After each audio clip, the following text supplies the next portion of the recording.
Hi everyone, and welcome to CCTV. I'm your host, Conrad Angel Corral.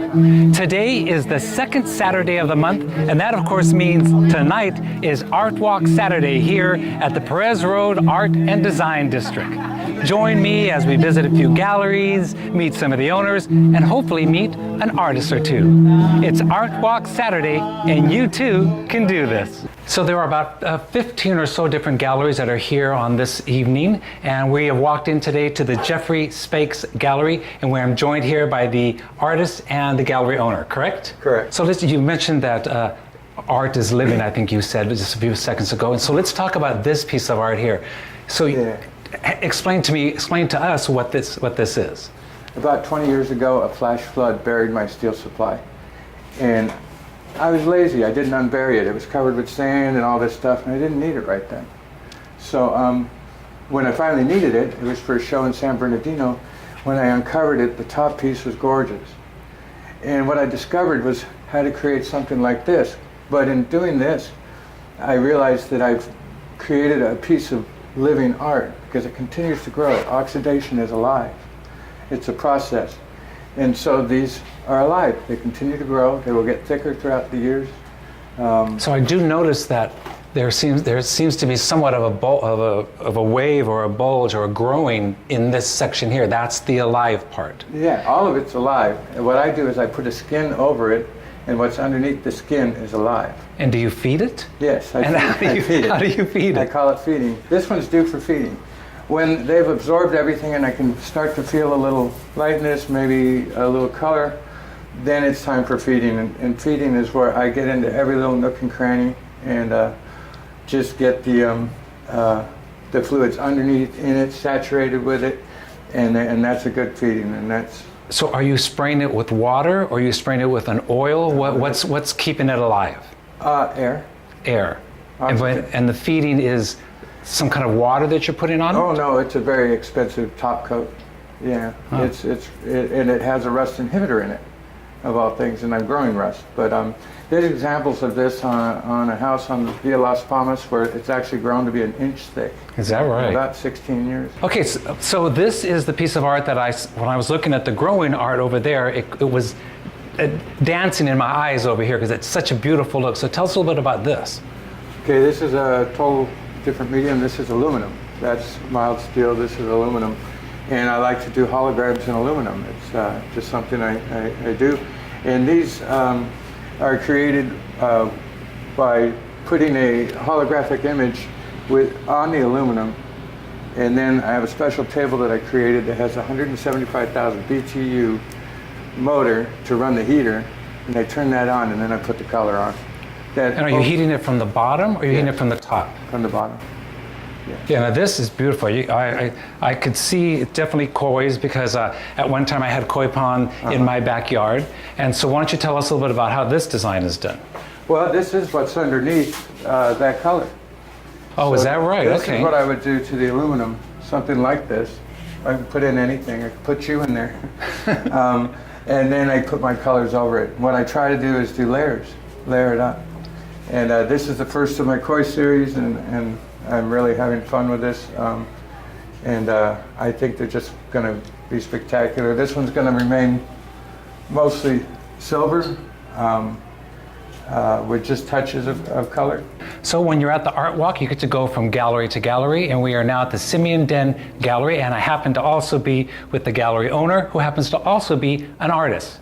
That works for me. Welcome. That was really great that you're here. Our pleasure. The thing about my gallery is it's an untraditional gallery in the way that I also teach yoga and meditation here. We have art classes for children. Most people don't want to do that in their fine art gallery, but how great it is to just take a yoga class and be in fine art, rather than most definitely, exactly. And so first, let's talk about your yoga. When does that happen? It happens Tuesday, Wednesday, Friday, Saturday at 11 o'clock. And I noticed that you're on a cement ground here. So are people bringing their own mats and such, or do you provide those also? I do both, but they usually check their mats in because they don't have to drag it around with them. All right. So they just make it and put it back there. All right, sounds good. And then tell me about, you said you also are teaching art here to kids. When does that happen? Once a month. We've been doing it for 4 years now with S.C.R.A.P Gallery. We do a free monthly art party sponsored by the city. All right. And S.C.R.A.P Gallery and Agnes-Spelt Society, and we've been doing that for about 4 years now. And I think we're going to be working our way over to the S.C.R.A.P Gallery. Yeah, so great. Hopefully that's it's a going to work wonderful for exhibit us. tonight, yeah. But let's talk about you. So we are standing in front of some pieces that are yours that I believe you mentioned are around 10 years old or so. Just before we moved to the desert, I'm from Hawaii, so I started shooting these little miniature cacti and succulents and hyper saturating the color because they remind me of like reef flora and fauna, and in fact these are desert genre, you know. So that's why I have the desert was once the ocean. And then they're decorative pieces, but I appreciate the part about taking like a little small little plate thing like that and blowing it up. I've actually blown them up as far as about 30 by 40. Is that right? And are you able to maintain the brightness? Yeah, you should be amazed what they can do now. Yeah. I just want us to take a moment and look at this piece of art here. Yeah. This is Lady Bunny. She's very political. She's very involved in politics. And you are Peter Palladino, is that correct? Palladino. And this is the type of photograph that you Well, this do? was a series I was doing when I was living in Hollywood, actually, right off of Hollywood Boulevard, and it was called an exhibit that I had called S.C.R.A.P. And there was a series of black and whites also. And did you know her and you spoke together? She knew me, and I called her and I asked her, and she was coming to LA, but I did Lipsinka, and I did Hollywood Lawn, and I did Coco Peru, and everybody. And all the ones that we know here in the desert, right? Those are Jim Bailey. Oh, wow. Alive. That's great. And so tell me, what were you trying to tell us as a viewer of this? They were just fun, tongue-in-cheek. This is actually, that's a real place. I mean, in Scoopy's on Hollywood Boulevard. And I think Lipsinka was in front of Max Factor building, and so they were hyperbolic kind of iconic images of Hollywood drag queens. So as I mentioned, there are a variety of galleries that are associated with the Art Walk, and today we're in the Elan Gallery. The artist and the owner is not here, however, doesn't mean you or me cannot come in and look around, because if you do just walk into any of these galleries, look what you get to see. Just because the artist isn't here, sometimes you get to run into the manager of the gallery, and this is Maris, and obviously Maris knows his share about what's I'm very here. passionate about art, and I'm definitely very amazed by his artwork, so I'm definitely willing to learn more and more what's happening behind the canvas and the actual finished work, you know? Great. So it's a lot about the process, and it's a lot about knowledge of the medium, you know? And I'm just going to take a little stroll over here and just have the camera take us around, and we can just see some of the other beautiful art that's here. This is also his? That's actually all his too, made from scratch. It's actually very light. It looks like it's very heavy, but it's not. You can actually like. Oh, it's almost like a oh gosh, what do they call it? Like a piñata. Yeah, kind of right? paper. Yes, yeah, paper, paper mache almost. Yeah. So he's experimenting with a lot of mediums as well as marble. And this color is just gorgeous. Yeah, right? it's definitely one of a kind, and you cannot compare it to anybody, because usually, like I said, artists are using oils or acrylics, and nobody's usually using aerospace enamel, you know? Sometimes when you're in front of art, right, which is beautiful, it's not only is it important to look at it, but sometimes you must sit down and become part of it. So I don't know whether this piece here is part of the art that's here. Maris? You could count it as an installation. Installation, okay. Let me just kind of sit back here just for a second. People actually often do that. I'm sure, because it's quite comfortable. And what I love about this is the 3-dimension of this. Yeah. I was getting ready to go to the next place, but luckily you mentioned, hey, look. Yeah, because take your time. It's important when you come to art galleries or any kind of interactive type of event like this. Right. Don't just rush around to things. Take your time, because you never know what you're going to see. Because when I look at this, I don't know about anybody else, but I see a goldfish. Yeah. Right? You see a big goldfish here with the eye and the... Actually, and the person before, she saw a parrot, and I can totally see here's the head and here's all the tail going on. and I saw an eye, like I don't know, definitely see the eye, something like that. So, like I said, as more you look at it, the more you'll see. Yeah. And that's what's the real meaning of appreciating the art. So usually when we're here for art shows or for the art walk, we're looking actually at pieces of art or at sculpture. Now, in some people's views, furnishings are also art. So here at Mel's estate sale, we're going to look at all kinds of furnishings that you can come in and purchase. Even though it's an estate sale location, 96.5% is actually owned by Mel.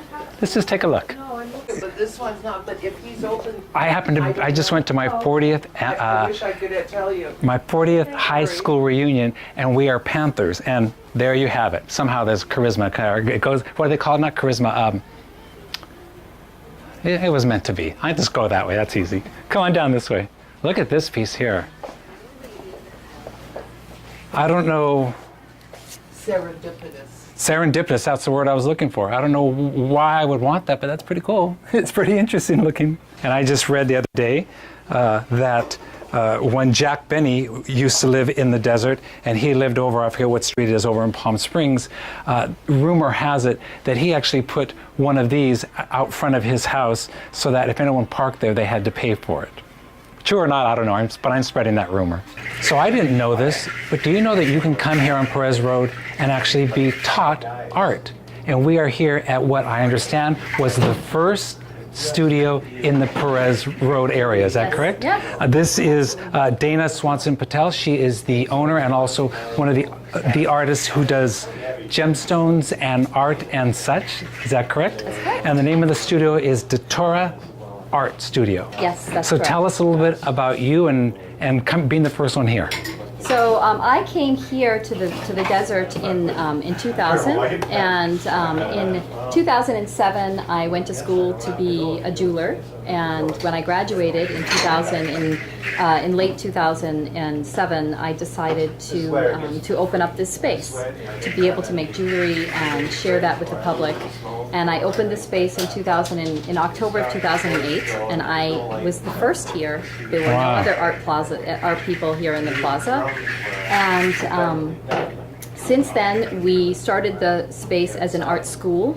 So we were teaching multimedia visual art here, and that means art that is three-dimensional mostly, clay, ceramics, textile art, spinning, weaving, metal fabrication, so jewelry that is made by soldering pieces together. Gemstone cutting, so we buy rough and we cut those gemstones from the rough. So we buy amethyst as a rough stone, we cut it, or whatever other colored stones from the rough, and we cut them.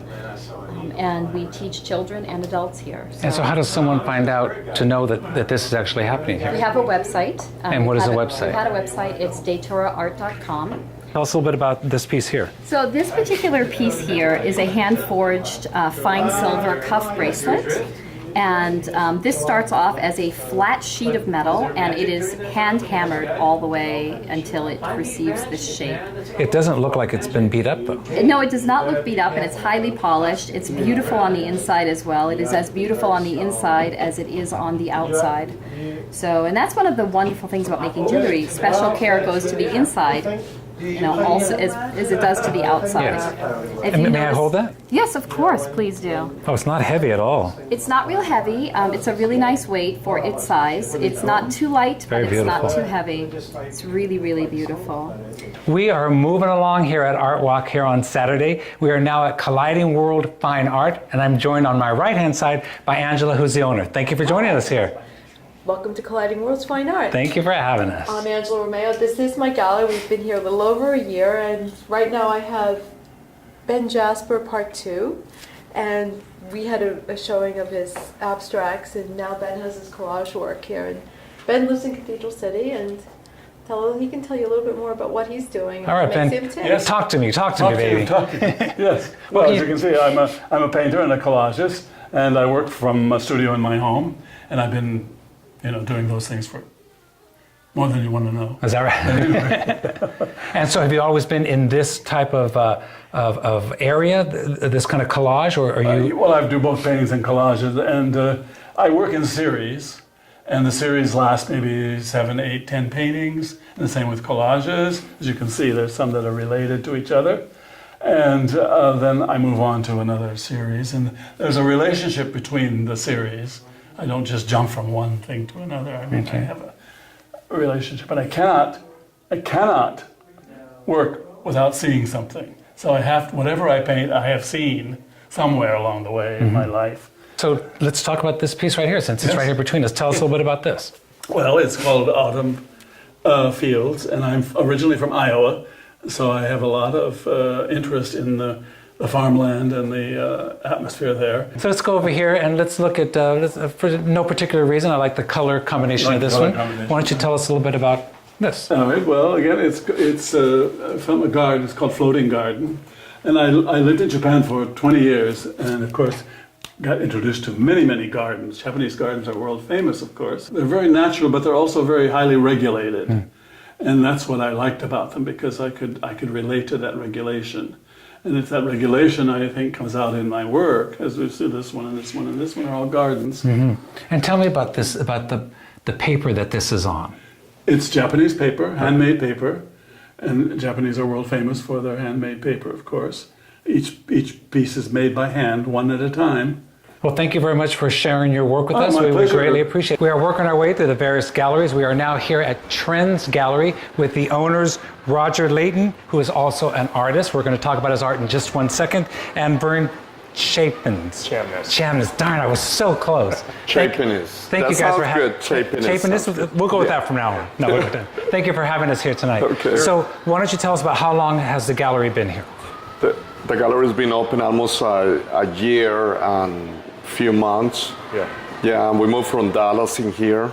So you, what brought you to Cathedral City to open your gallery here? We looked different places and we couldn't find the right space to do my studio and the gallery because I have to have the two in the same place. Sometimes I work late hours. So this was a perfect location to get my studio on the back and the gallery on the front. Nice and convenient. Yeah, and I feel secure here.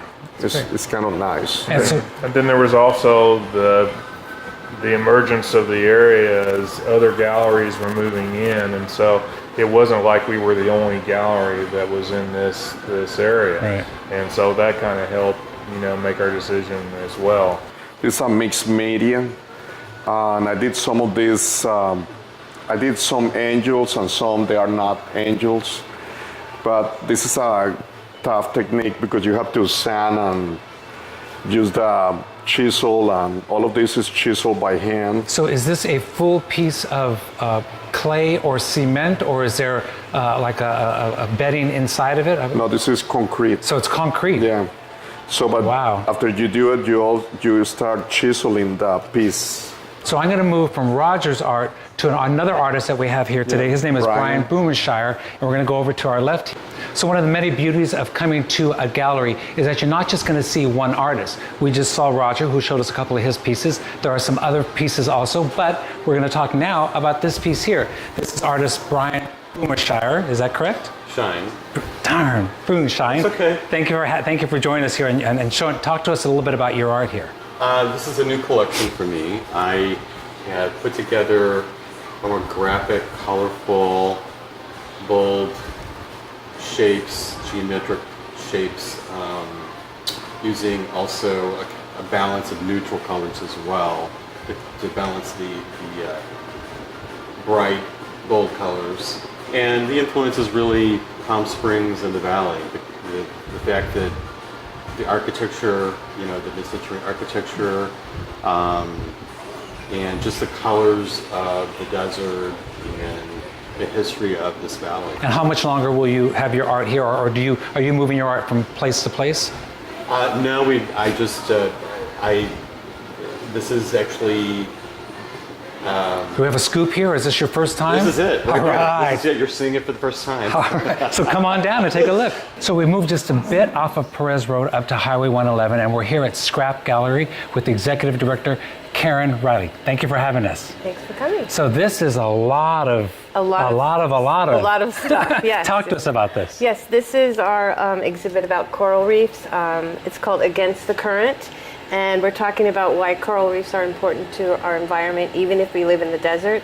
We're all connected. So everything here has been created by students, and it's mostly reused or recycled materials. So are they pieces that were found in the ocean, or are they pieces that they just found somewhere? Actually, what happens at the S.C.R.A.P gallery is we work with businesses to take their waste that usually they would throw away, it would go to the landfill, and it would just sit in the landfill. So we try and reuse it and turn it into art to make people aware of all the things that don't need to go into the trash.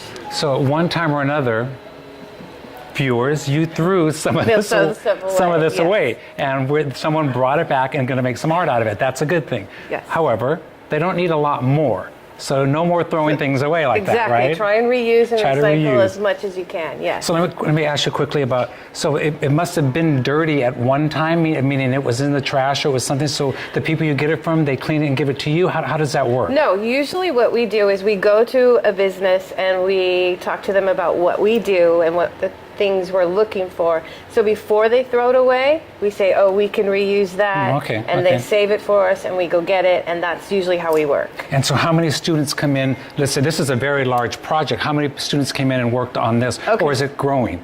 So for this project, we worked with school in Hawaii, and we worked with local schools in Cathedral City and Desert Hot Springs. So it was elementary and middle schools mostly who did all this work. And so is it a piece from Hawaii, a piece from Cathedral City? How does that work? It's all mixed together, and some of them did panels, some of them did individual coral pieces, and then we just layered it all together. So you could see stuff from Hawaii maybe here, and stuff from Desert Hot Springs here, and stuff from Cathedral City here. It's all mixed together. And how did this come about? This is a great idea, a great awareness for individuals. How did this idea come about? The S.C.R.A.P gallery? Yes. Well, a long time ago, about 20 years ago, we were interested in doing something about the environmental issues that we have in the desert and working with kids, and we kind of came up with this idea. It hadn't been done here, so we talked to some local people about putting together the S.C.R.A.P gallery, and they liked the idea.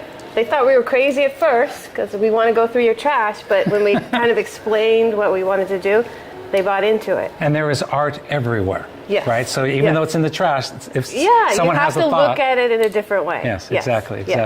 All right, anything else you can tell us about this that we don't know yet? I mean, I'm sure there's a lot more to it. Right. Let's see. Well, I think no matter where you look, it looks very busy, but this is what we want coral reefs to look like. Coral reefs are kind of like high-rises in cities, and we want them to be packed with life, and we're having a lot of problems because of climate change and the water temperatures rising, and it's killing coral. So we want people to be aware of when they recycle, it helps. And all the little things you can do to contribute to make the world a better place. Because the coral, it is growing on top of each other. It grows on top of each other. And then, of course, Nemo, right? A lot of the kids know who Nemo is going to get inside there if there's many rooms to play in. If there's no rooms to play in, moving on. Well, as the coral grows, then more life comes because it is like a city. So people come there and it builds upon itself and they have more visitors. And most marine life starts in a coral reef. They're like the nurseries of the sea. The nurseries of the sea. Yes. I like that. Yeah. Thank you very much for having us. Thank you. Second Saturday of every month, the Art Walk. Come on down.